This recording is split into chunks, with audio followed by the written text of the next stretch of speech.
Devin. Welcome back to my channel. Today's topic is going to be a little bit more personal and a little bit more serious. I think before I even got the nerve up to finally start my own YouTube channel, I knew that if I ever did, this was going to be a video that I would really want to make eventually.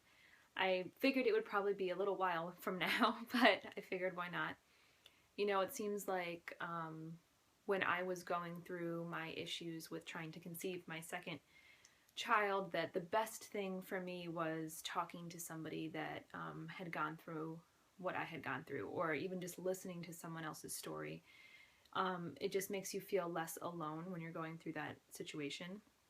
And I think now that I'm 31 weeks with my daughter, I can talk about it with a different type of attitude. I think now that I'm in a better place, it's easier for me to talk about it, I guess, more what I'm trying to say. When I had my first miscarriage, I had some friends that had gone through a similar situation, and talking to them and hearing their experience and their emotions that were similar to mine made me feel a lot better. And I remember going on YouTube and watching other people's videos, and there was plenty of videos on women that had gone through miscarriages. It's a lot more common than we even realize. And it made me feel better, and it made me feel less alone. But the second time, my second loss was what's called a molar pregnancy, and I'll get into that more as we talk about more through this video. But a molar pregnancy is a lot more rare, and none of my friends had been through that. Really nobody that I knew had been through that. And there was hardly anybody on YouTube. I couldn't find any videos really talking about it even.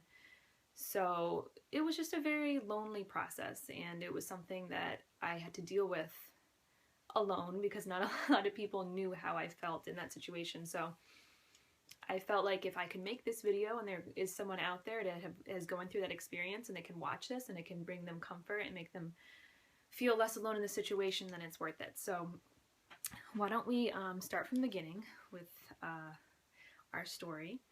When my son was a year old, I decided to start weaning him because we knew that we wanted multiple children, and I wanted my kids to be close. I have two brothers.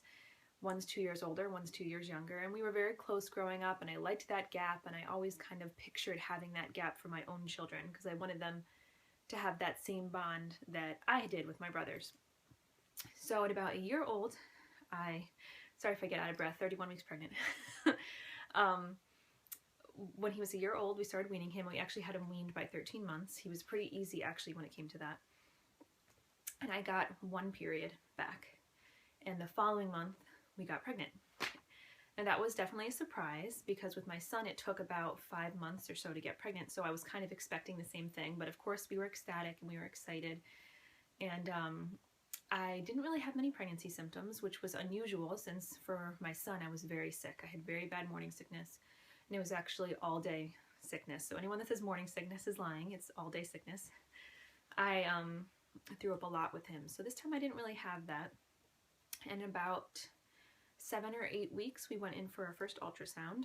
And we were able to see the baby, and we were able to see the baby's heartbeat, which was nice. And I remember them mentioning to us that the baby was measuring a little bit smaller than what we were saying we were, which at the time didn't really put up any red flags for me. it wasn't even on my radar having a miscarriage. It wasn't even something that I was thinking about. I mean, I was healthy, I was young, I had a healthy pregnancy with my son, like that couldn't possibly happen to me. So it wasn't something that I was thinking about. So I kind of just brushed it off. And I remember at about 10 weeks along, I was up with my husband. We were watching a movie. We just put my son to bed. And I went into the bathroom and I noticed that I was spotting.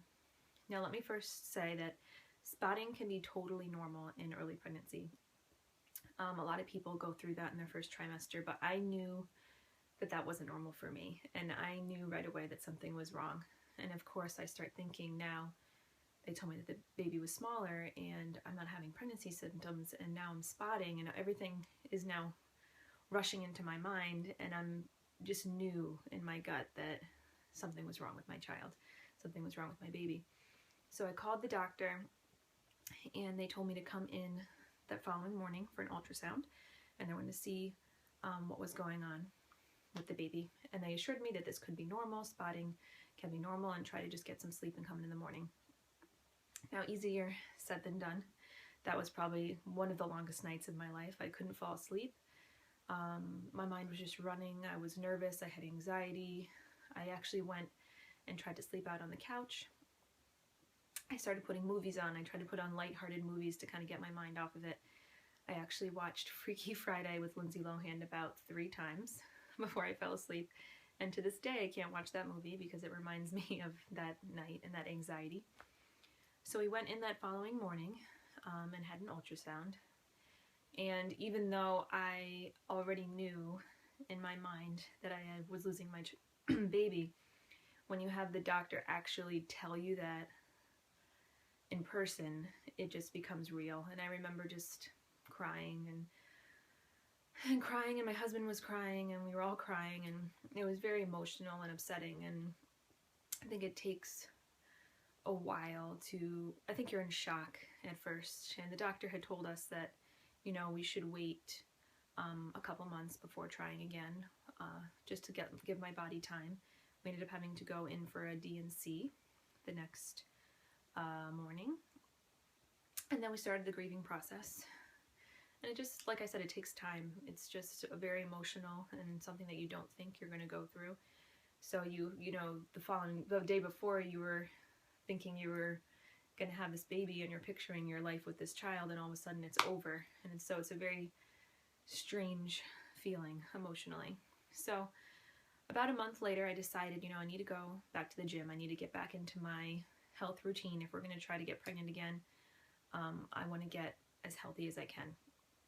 So I went to the gym, and I was there for about 20 minutes. And I remember I was doing a light workout. I wasn't doing anything crazy. And I remember just feeling this pop and this sensation of just warmth going down my legs.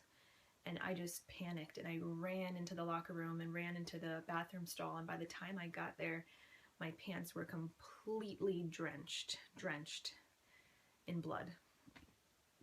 So I'm standing there, and I took my pants off, and I'm just bleeding and bleeding and bleeding uncontrollably and heavy, and I couldn't keep up with it, and there was blood all over the floor, and I just didn't know what to do, and I'm just standing there like in shock.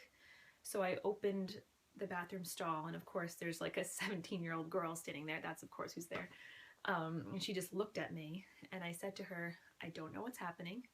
I think I'm hemorrhaging. You need to go to the front desk and you need to tell them to call an ambulance. So she was so sweet. She ran, she told them, and she came back, and she actually sat with me in front of the stall until the ambulance came, which was very nice of her. I think she just was trying to be calm for me.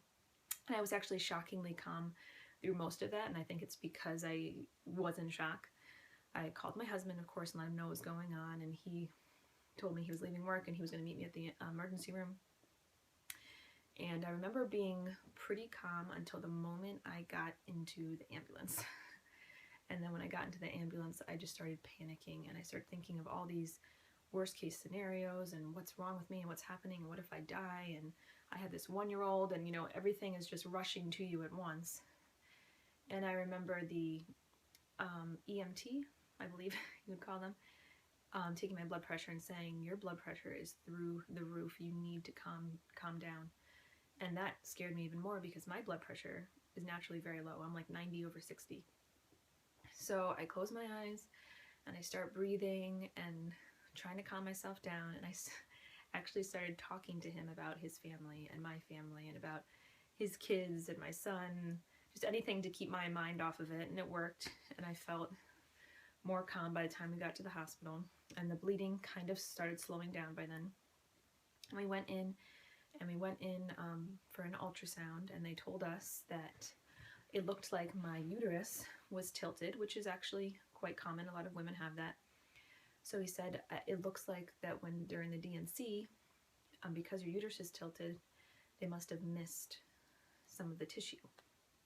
So your body's basically completing the miscarriage, which made sense once they explained it to me. But you know, after a month, I'd finally gotten to a better place, and then them telling me this was like, I'm dealing with it all over again, and I'm miscarrying all over again. That's what it felt like. And also just how dramatically it happened, like being in such a public place and the ambulance coming and being rushed to the hospital. It was just so dramatic and difficult. So that just sent me into another emotional state. And I had to go meet with the doctor, and they told me again, you're going to have to give yourself a couple cycles before you try to get pregnant again, which at that point I probably would have done anyway. I think I just emotionally needed a break. So we waited about 3 months before we started trying again. And the following month, so it took 4 months, we got pregnant.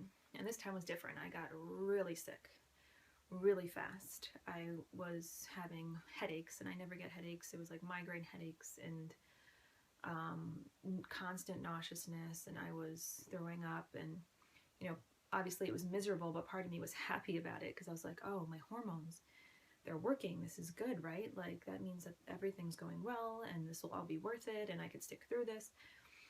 And we got to about 8 weeks. I went in for our first ultrasound.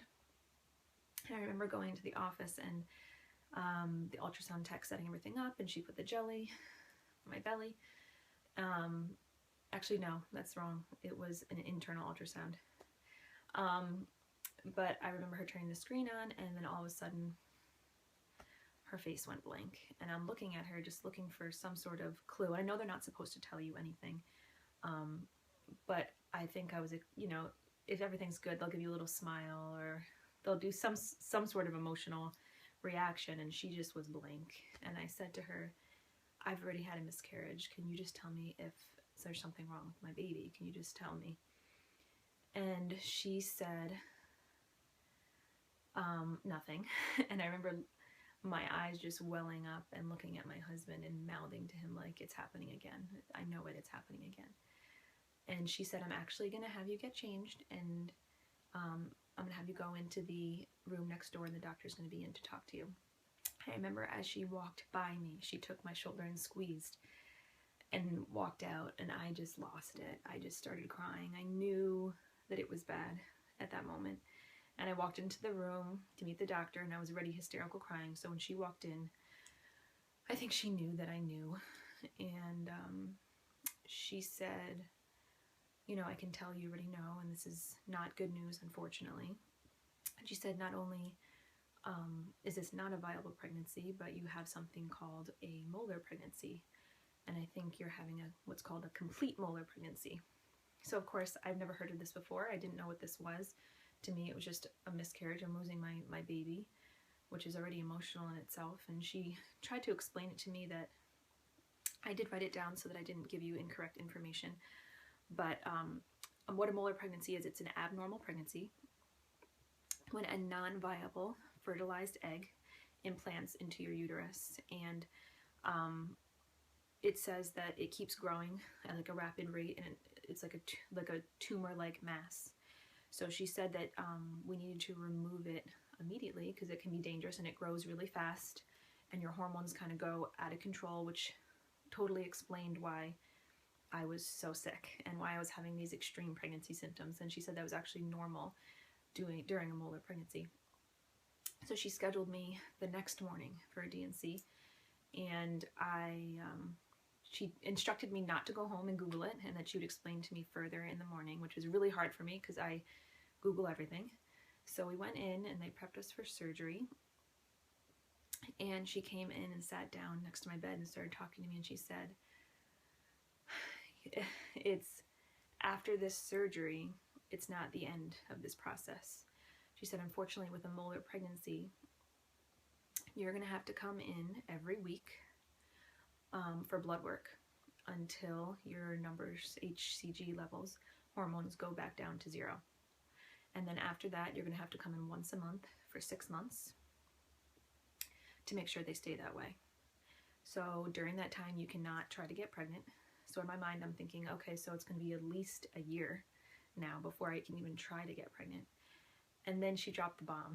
Then she said, if it doesn't go back down to 0, and it's possible that the cells some abnormal cells can remain, and it can start reproducing, and it can turn into a type of cancer. And if that's the case, you're going to need chemotherapy.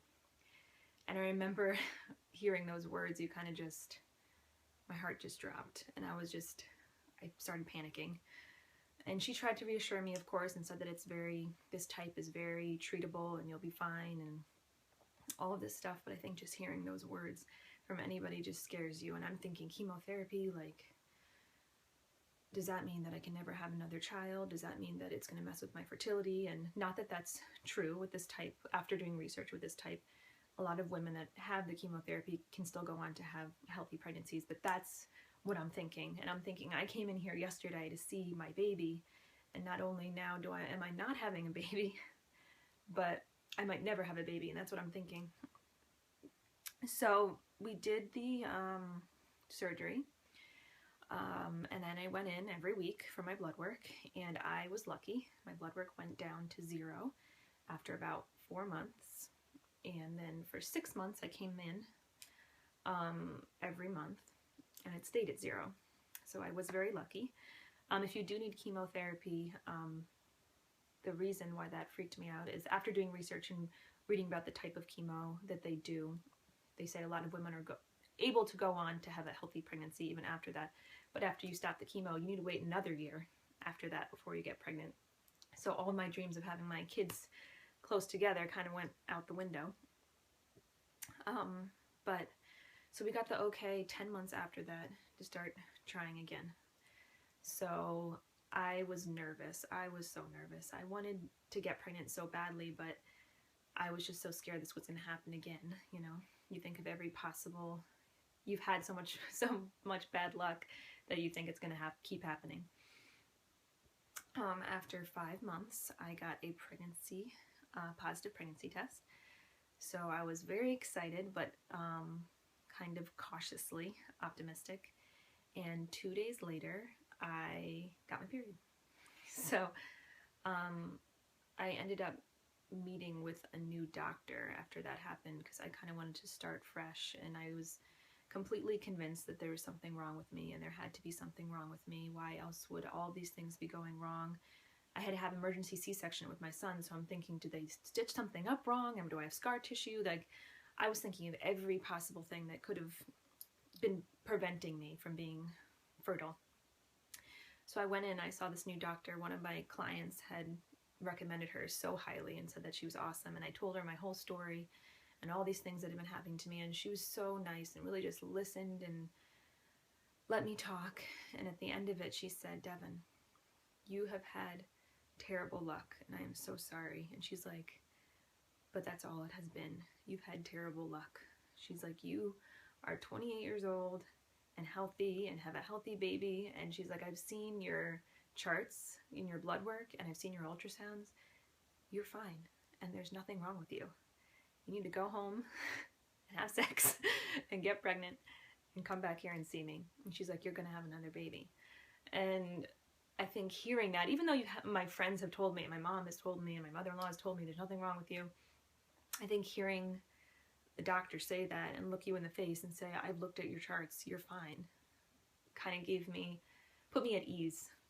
So I left that office. I went and bought a box of ovulation tests and went home, and I started tracking my ovulation that month, and we got pregnant that month. And I was so excited and so happy. But again, cautiously. I think anytime you've gone through that kind of experience, you're just scared and nervous that it's going to happen again. And every time I went to the bathroom, I was looking for spotting. And every time we went for a visit, I was looking for bad news. I was just expecting it to happen. And I wasn't allowing myself to get attached. I think a lot of women feel that way. They want to get attached, but they don't want to let themselves because they're afraid they're going to get let down again, which I can completely understand. Because I felt the same way. And at 14 weeks, we had to go in for an early scan because of my molar pregnancy past. So we went in, and at that point, the baby was still doing great. So that did give me a little bit more faith that everything was going to be fine. And she said to me, "Do you want to know what you're having?" And I said, 14 weeks, like you can tell? And she said, "Well, I'm about 80% sure." So I was like, yes. Of course. She said, "You're going to have a baby girl." And I remember when she said that, I think I finally got excited, and I finally started picturing the baby, and picturing having a daughter and getting excited about it. And I think that after that, I finally kind of let go of all my stress. Not that you're not worried, but I finally felt like this is really happening.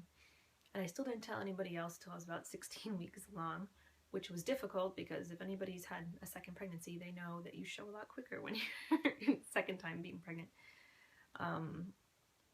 But, you know, I think throughout this whole experience, I think I realized that I, excuse me, I took my pregnancy with my son for granted. I had a very healthy pregnancy. I had no issues. I had a perfect baby boy. And I think that when you've gone through this kind of experience with miscarriage, with molar pregnancy, you realize how many things can go wrong and how many possibilities there are for things to happen. And looking back, I just appreciate so much more my son and my pregnancy and having a healthy baby, and this time being pregnant, and I just appreciate it so much more. And I think that the one thing about having a miscarriage is, or going through this experience, is you kind of become part of this, unfortunately, a part of this club of women that have gone through these hard experiences. And I think emotionally it really helps talking about it and being open about it. I feel like a lot of women don't talk about it and they hold their emotions in and don't discuss it. But I think the best thing for me doing during all of this was talking about it with people and relating to people and kind of being an open book about it, which I wasn't at first, but I am more so now, probably because I am in a better place now with it. But you know, it's so common and it happens to a lot of women, and talking about it can really help you feel less alone in this situation. So I hope that listening to my story and listening to my experience and my molar pregnancy, which is rare, will help somebody see that there can be happiness and light at the end of the tunnel. And even though it doesn't feel like it right now, good things can come for this. So if anybody's gone through similar things or has anything to add or has any questions for me, just leave it in the comment section below, and please subscribe.